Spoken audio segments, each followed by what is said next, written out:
Kita tadi membaca satu kisah di mana salah seorang Farisi yang juga adalah lawyer, saudara, dia datang kepada Yesus untuk menanyakan sesuatu kepada Yesus. Saudara, di zaman itu ada dua kelompok agama Yahudi yang saling bertentangan, yaitu Farisi dan Saduki. Saudara, orang Farisi adalah kelompok yang sangat menekankan ketaatan kepada hukum Taurat secara lahiriah dan hurufiah. Mereka menentang pendudukan Romawi atas tanah air mereka. Jadi mereka ini lebih nasionalis, juga boleh dikata lebih konservatif. Sedangkan kelompok Saduki adalah orang-orang yang dianggap liberal karena tidak percaya pada kebangkitan. Jadi bagi mereka orang mati ya sudah selesai. Mereka juga hanya menerima kitab Pentateuch atau kelima kitab Musa. Saudara, orang Farisi merasa senang ketika Yesus berhasil membungkam orang Yahudi seperti yang disebutkan di Matius 22. Menurut ayat ke-35 diceritakan seorang dari mereka, yaitu ahli Taurat, bertanya kepada Yesus untuk mencobai dia. Mau mengetes apakah Tuhan Yesus bisa menjawab pertanyaan mereka. Jadi saudara, lawyer yang mengajukan pertanyaan pada Yesus itu, motivasinya sebetulnya tidak benar, saudara. Nah, mengapa dia bertanya kepada Yesus tentang hukum manakah yang terutama dalam hukum Taurat? Saudara-saudara, rupanya orang-orang Farisi telah menentukan bahwa ada 613 perintah dalam hukum Taurat. Nah, dari mana mereka mendapat angka tersebut? Rupanya mereka menghitung jumlah huruf, tentunya di dalam bahasa Ibrani, yang ada di dalam 10 hukum Taurat.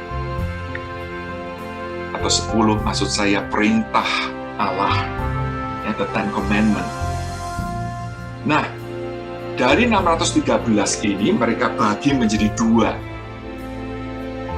yaitu perintah yang bersifat afirmatif untuk dilakukan itu sebanyak 248. Nah, saudara mungkin juga berpikir dari mana mereka mendapat angka itu. Rupanya mereka menghitung bagian tubuh manusia dan didapati ada 248 bagian tubuh kita. Kemudian sisanya, yaitu 365 perintah, itu bersifat negatif atau larangan. Nah, kalau kita lihat, itu satu berarti, atau setiap hari dalam setahun. Jadi itu background-nya, saudara. Kenapa mereka menanyakan dari 613 perintah dalam hukum, mana yang paling utama? Di antara mereka sendiri ada perbedaan pendapat. Ada yang menekankan tentang pentingnya Sabat. Bagi orang yang memandang ini, wah, Sabat itu tidak bisa diganggu-gugat. Ada juga yang menekankan sunat sebagai sesuatu yang khas, sebagai tanda mereka bangsa pilihan Allah. Nah, Tuhan Yesus ketika mendapat pertanyaan itu, dia tidak mengatakan, oh semuanya sama, semuanya penting, tidak ada yang lebih penting atau kurang penting. Ternyata tidak, saudara. Yesus menjawab dengan menyebutkan hukum yang terutama. Berarti, saudara, memang ada, saudara, yang terpenting, yang terutama. Tuhan Yesus kemudian mengutip apa yang ditulis di Ulangan 6 ayat ke-5, yaitu, kasihilah Tuhan Allahmu dengan segenap hatimu, dan dengan segenap jiwamu, dan dengan segenap kekuatanmu. Di Injil Markus, ketika dia mengutip ayat ini, ditambahkan dengan segenap akal budimu. Kemudian Tuhan Yesus juga mengutip Imamat 19 ayat 18. Kasihilah sesamamu manusia seperti dirimu sendiri. Mengingat waktu yang terbatas, saya hanya akan memfokuskan kepada hukum yang terutama, sebagaimana juga yang menjadi tema kita. Saudara, tadi kita sudah membaca dari Injil Markus ayat pasal 12, mulai ayat 28 sampai 32.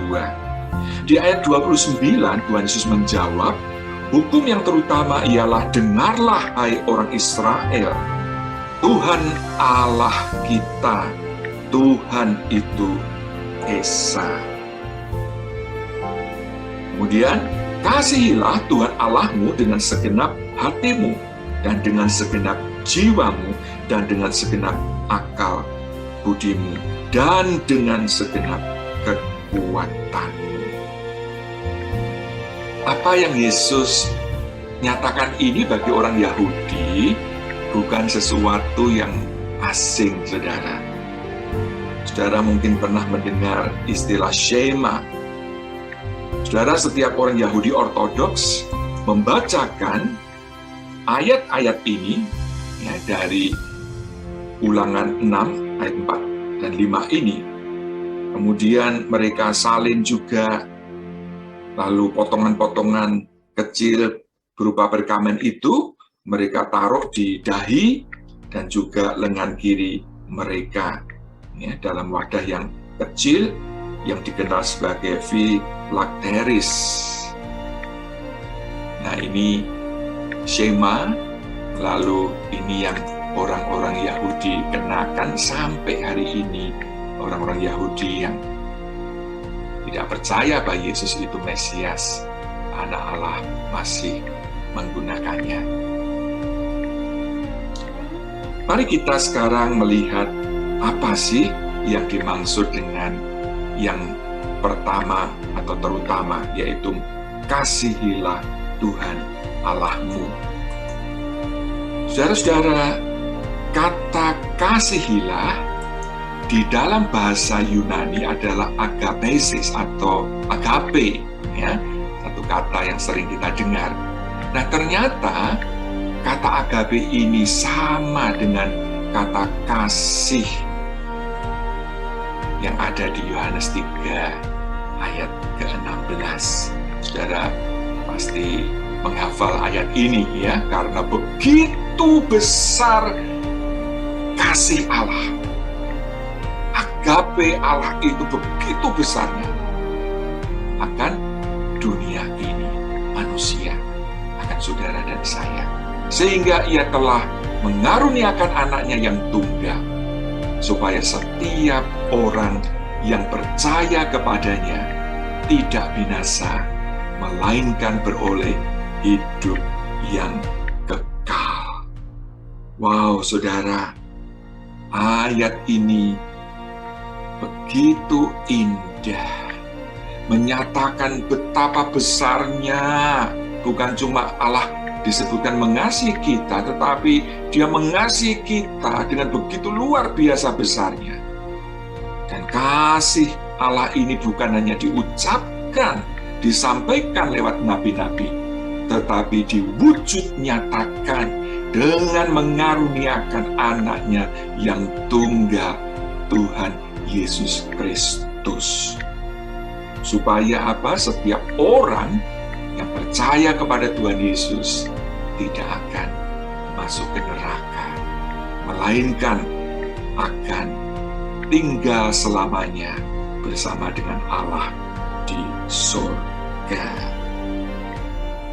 Nah, saudara, di sini kita diingatkan, kalau tadi kita diperintahkan untuk mengasihi Allah, maka sesungguhnya itu hanya sebagai respon, saudara, terhadap kasih Allah yang sudah diberikan lebih dulu kepada kita. Kita hanya meresponi pengorbanan Yesus, kasih-Nya yang luar biasa kepada kita. Itulah sebabnya Rasul Yohanes di surat 1 Yohanes 4 ayat 19 menyatakan, kita mengasihi karena Allah lebih dulu mengasihi kita. Wow. Saudara, tidak ada agama atau kepercayaan lain yang memiliki Allah seperti Allah kita. Memang saudara, mereka juga kalau ditanya, apakah Allahmu mengasihi engkau? Mereka tentu akan menyatakan, oh ya, Allah Maha Pengasih dan Penyayang. Tetapi kalau kita tanya, apa yang Allahmu lakukan untuk kamu? Apa yang Dia sudah perbuat supaya engkau masuk ke surga? Tidak ada, saudara. Allah mereka hanya menuntut ini, itu, kemudian mudah-mudahan nanti bisa ke surga. Oh, saudara, puji Tuhan, Allah kita tidak demikian. Ketika Dia melihat manusia sudah jatuh ke dalam dosa, dan karenanya, seperti Roma 6 ayat 23, semuanya akan binasa di neraka. Maka Allah yang penuh kasih tidak tinggal diam. Dia melakukan sesuatu. Dia kirim putranya yang tunggal, Tuhan Yesus, menjadi manusia. Dan Dia datang di samping untuk menyatakan siapa Allah yang sesungguhnya, satu-satunya Allah yang benar. Dia juga datang untuk menderita, untuk menggantikan hukuman kekal yang harusnya saudara dan saya tanggung. Saudara, ketika saya melihat lukisan atau gambar-gambar seperti ini, hati saya hanya bisa bersyukur. Terima kasih Tuhan Yesus. Terima kasih Bapa untuk kasih-Mu yang begitu besar. Seharusnya saya yang disalibkan. Seharusnya saya yang dicambuki. Seharusnya saya yang menanggung dosa-dosa saya sendiri. Tetapi Tuhan Yesus sudah menggantikannya untuk saya. Karena Dia begitu mengasihi saya. Nah, saya harap saudara pun juga boleh menyadari akan hal ini. Karena saudara, perintah untuk mengasihi Allah tidak akan kita lakukan jikalau kita belum sungguh-sungguh mengalami, menerima, dan menyadari, merasakan kasih Allah kepada kita. Semakin besar kesadaran kita bahwa, oh Tuhan, Engkau begitu baik, Engkau begitu mengasihi aku, maka hati kita didorong untuk semakin mengasihi Allah. Saudara, puji Tuhan, karena kasih Allah yang begitu besar, begitu luar biasa, kita yang percaya kepada Yesus Kristus sebagai Tuhan dan Juru Selamat kita tidak akan binasa atau ke neraka. Sebaliknya kita mendapat janji akan hidup yang kekal atau akan tinggal di surga selamanya bersama dengan